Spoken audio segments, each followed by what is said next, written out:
Episode 2 की शुरुआत में हम लोग को पास्ट का सीन दिखाया जाता है, जहाँ पर राजा ग्रे के सामने एक बंदे को बंदी बनाकर लाया जाता है। उस बंदे की गलती ये है कि वो ग्रे को मारना चाहता था और उसकी पनिशमेंट है कि उसे अभी के अभी मार दिया जाएगा। पर फिर भी काउंसिल ने उसके ऊपर रहम दिखा दिया है। उस बंदे को और उसकी फैमिली को उसकी कंट्री वापस भेज दिया जाएगा और वहीं पर ही इन लोगों की सजा डिसाइड होगी। हम लोग अब देखते हैं कि उस बंदे की वाइफ और बेटा भी वहाँ पर होता है, जो देखकर वो बंदा भी कहने लगता है कि हाँ, ये सच बात है कि मैं किंग के ऊपर हमला करना चाहता था और ये मेरा खुद का काम था, ना कि मेरी वाइफ और मेरे बच्चे का। घर जाने से तो काफी ज्यादा हम लोग सफर करेंगे, आप मुझे अभी के अभी मार दो, पर प्लीज मेरी फैमिली को छोड़ दो। ये बात वो ग्रे से कह रहा होता है। वहीं पर ये सुनकर काउंसिल गुस्सा हो जाती है और कहते हैं कि तुम्हारी हिम्मत कैसे हुई बोलने की, तुम्हारा जजमेंट ऑलरेडी हो गया है। ये सुनकर बंदा अब रोने भी लगता है और अब ग्रे से कहते हैं कि प्लीज मेरी फैमिली को बख्श दो। ये सुनने के बाद ग्रे अब तुरंत जाता है और उस बंदे की वाइफ और बेटे को मार देता है। ये देखकर काउंसिल खुश हो जाते हैं और कहते हैं कि ये देखो, किंग ने तो खुद ही मर्सी कर दी, तुम्हारी फैमिली को अब सफर ही नहीं करना पड़ेगा। ये सुनने के बाद वो बंदा काफी ज्यादा हैरान हो जाता है, पर फिर भी ना चाहते हुए भी वो किंग का शुक्रिया करता है। इसके बाद में अब प्रेजेंट का सीन दिखाया जाता है, जहाँ पर ग्रे, जो कि अब अर्थर बन चुका है, वो अब अपने फादर के साथ ट्रेनिंग कर रहा होता है। उसके फादर उसे यूज करने के लिए वही ग्लव दे रहे होते हैं, पर अर्थर मना कर देता है और वो अपनी लकड़ी की तलवार निकाल लेता है। अर्थर अब अपने मन में कहता है कि मेरी बॉडी इस समय पर काफी कमजोर है, इसलिए मैं इस ग्लव को अच्छे से यूज नहीं कर पाऊंगा, तो मैं तलवार का यूज करूंगा। इसके बाद अब उन लोगों के बीच में फाइट शुरू हो जाती है, जहाँ पर अर्थर काफी तेजी से अब अपने फादर के ऊपर जाकर हमले करने लगता है। ये देखकर अब उसके फादर भी एम्बेस हो जाते हैं और अब उसके फादर अब उस लकड़ी के ऊपर अब अपने मानो को लगा लेते हैं अर्थर से लड़ने के लिए। तो अब अर्थर भी यही करता है, वो अपनी तलवार के ऊपर माना लगा देता है और सीधा हमला करता है, जिसकी वजह से उसके जो फादर जो लकड़ी यूज कर रहे थे वो टूट जाती है। ये देखकर उसके फादर काफी हैरान हो जाते हैं। वहीं पर अर्थर स्माइल कर रहा होता है और अपने फादर से कहता है कि ये कैसा लगा। एलिस में अर्थर के फादर यानी कि रे को दिखाया जाता है, जो कि एलिस से कह रहे होते हैं कि मेरे हिसाब से हम लोग को अर्थर को एक अच्छा टीचर दे देना चाहिए। तो एलिस कहती नहीं, तुम तो कह रहे थे कि तुम अर्थर को ट्रेनिंग खुद से दे सकते हो। तो रे कहते हैं कि हाँ, प्लान तो यही था, पर अर्थर काफी ज्यादा टैलेंटेड है, अगर उसे ग्रो करना है तो उसे एक असली टीचर की जरूरत है। तो एलिस कहती है कि लेकिन मैं इसे मैजिक सिखा दूंगी, जिस पर रे मना कर देता है और कहते हैं नहीं, तुम्हारा मैजिक एक स्पेशल चीज है। और वैसे भी अर्थर ने इस लकड़ी को तब तोड़ दिया जब मैंने इसके ऊपर माना लगा रखा था, और ऊपर से अर्थर तो सिर्फ 4 साल का है, ऐसे कर पाना तो इम्पॉसिबल है। तो बेहतर रहेगा कि हम लोग इसे टीचर दे दें। ये सुनकर एलिस कहती है नहीं, मैं अपने प्यारे बेटे को मुझसे दूर ट्रेनिंग पर नहीं भेज सकती हूँ। तो रे कहता है कि लेकिन इसकी फ्यूचर की तो सोचो, जिस पर एलिस कहती है कि लेकिन मैं इसकी प्रेजेंट की सोच रही हूँ, क्या तुम नहीं चाहते हो कि ये हमारे साथ रहे। जिस पर रे कहते हैं नहीं, मैं चाहता हूँ। हम लोग अब देखते हैं कि वो दोनों अब इसी तरीके से फाइट करने लगते हैं, जो देखकर अर्थर के दिमाग में एक आइडिया आता है। वो उन लोगों से कहता है कि क्यों ना हम सभी लोग एक साथ चलें। ये आइडिया उसके पेरेंट्स को काफी ज्यादा पसंद आता है। वो कहते हैं कि तुम तो जीनियस हो, तुमने काफी ज्यादा कमाल का आइडिया दिया है।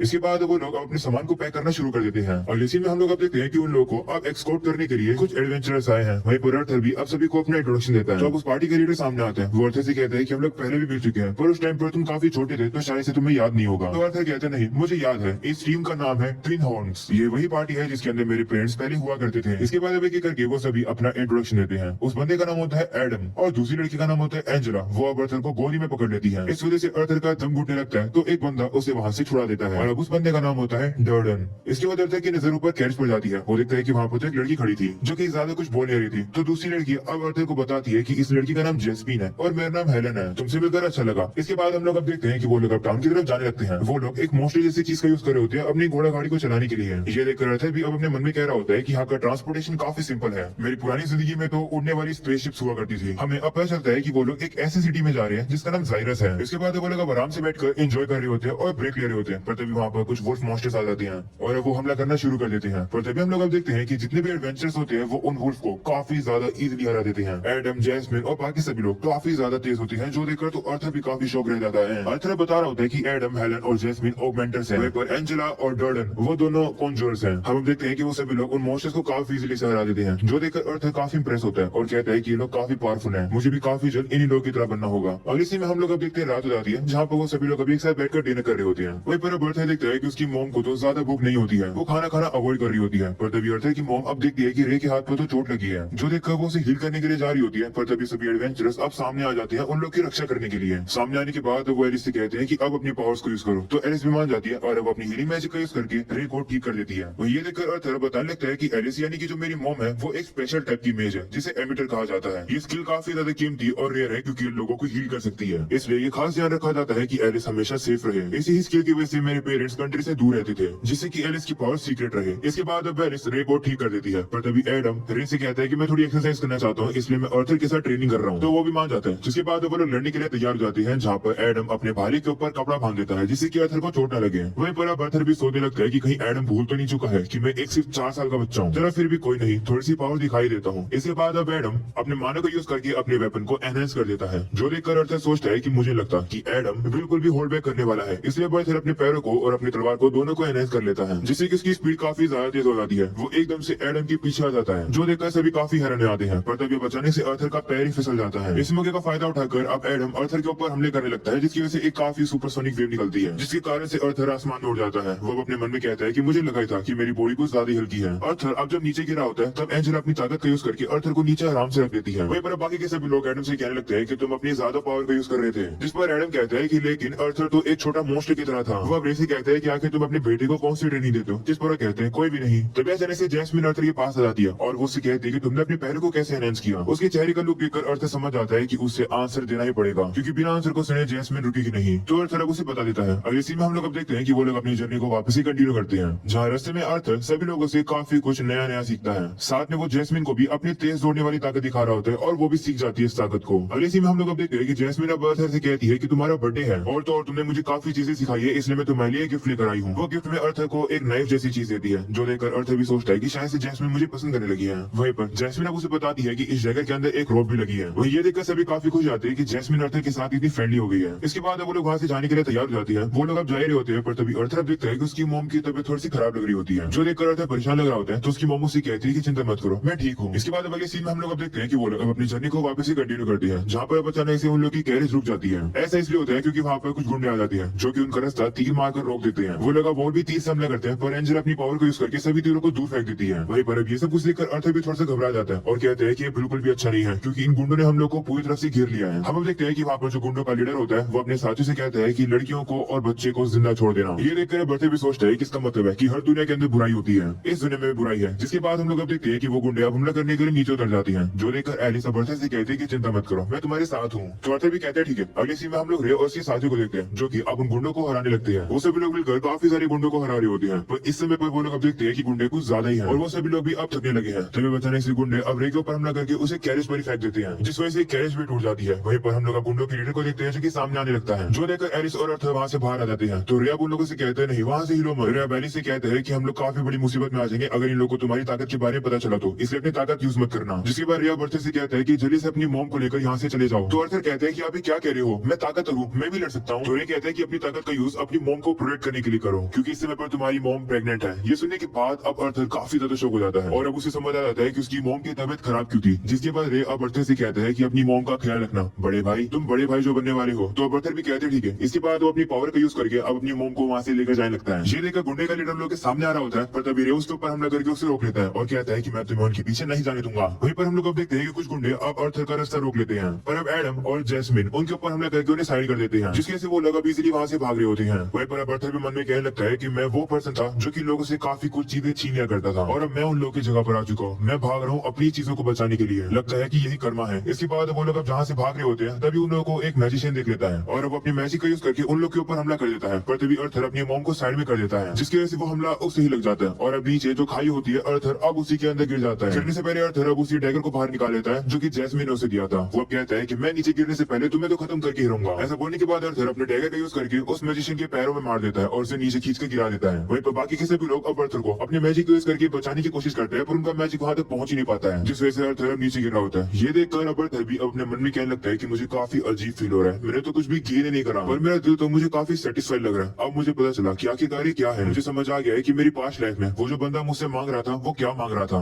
मुझे अब ये भी समझ आ गया कि आखिर मेरे पेरेंट्स रो क्यों रहे थे। ये चीज होती है अपने आप को सेक्रीफाइस करने के लिए, अपनी फैमिली को बचाने के लिए। ऐसे करने से तुम्हारी आंखों में आंसू आ जाता है, क्योंकि तुम्हें पता है कि उसके बाद से तुम अपने चाहने वालों को कभी भी नहीं मिल पाओगे। तुम्हारे अंदर डर आ जाता है। वहीं पर अर्थर अब जब नीचे गिरा होता है वो कहता है अरे हाँ, मैं तो एक बड़ा भाई बनने वाला था, ये तो काफी मजेदार होता। वहीं पर अब अर्थर अपने पेरेंट्स को रोता हुआ देख खुद भी रोने लगता है और नीचे गिर जाता है। और इसी में वापस हम लोग को अर्थर को दिखाया जाता है, जो कि खाई के अब नीचे आ चुका है और अब वो फॉरेस्ट में फंस गया है। जिसके बाद वो जैसे उठता है उसके सामने अब वही बड़ा सा डीमन आ जाता है, जो कि उसे कहता है गुड मॉर्निंग अर्थर। ये देखकर अर्थर काफी शौक रह जाता है और इसी के साथ ये एपिसोड यही खत्म हो जाता है। उम्मीद है कि तुम लोग को ये एपिसोड पसंद आया होगा। पसंद आया हो तो लाइक कर देना, चैनल पर नहीं हो तो सब्सक्राइब कर देना। मिलते हैं नेक्स्ट एपिसोड के अंदर, तब तक के लिए बाय बाय।